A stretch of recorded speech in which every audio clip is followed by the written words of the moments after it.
আমরা পুরা ত্রিপুরা রাজ্যের কেন্দ্রীয় কমিটির সার্কুলার অনুযায়ী বা সিদ্ধান্ত ক্রমে আমরা ছাত্রছাত্রীদের নিয়ে আমরা প্রত্যেকটা বিভাগে মহকুমায় যে আমাদের সংগঠনের গণতান্ত্রিক পদ্ধতি রয়েছে যে 3 বছর অন্তর অন্তর কনভেনশন বা কনফারেন্সের মাধ্যমে আমরা কর্মসূচি ঠিক করি, নতুন লড়াই আন্দোলনের বার্তা আমরা দিই। তো এর পরিপ্রেক্ষিতে আমাদের এই সংগঠন 3 বছরে পরিপূর্ণ হওয়ার পরে আমরা বিভিন্ন সাব ডিভিশনে convention, conference, local conference, unit convention থেকে শুরু করে সমাপ্তি করে মোটামুটি আমরা 23টা সাব ডিভিশনের কনভেনশন বা কনফারেন্স শেষ করে আজকে আমরা প্রায়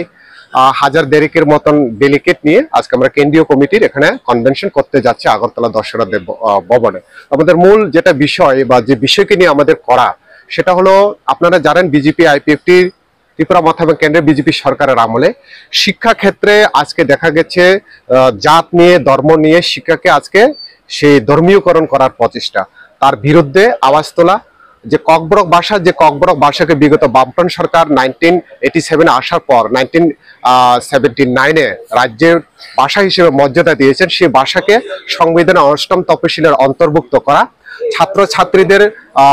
স্কলারশিপের পরিমাণ বৃদ্ধি করা, পাশাপাশি যেগুলো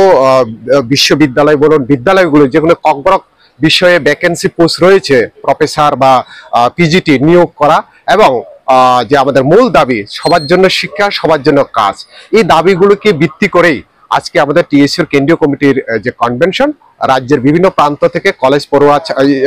ইউনিভার্সিটি পড়ুয়া ছাত্রছাত্রীরা এখানে মিলিত হবেন এবং কনভেনশনের মাধ্যমে আমরা ঠিক করব ভবিষ্যতে বা নেক্সট আমাদের স্টেপ কি হবে, আমাদের লড়াই সংগ্রামের আন্দোলনগুলো কি হবে, সেই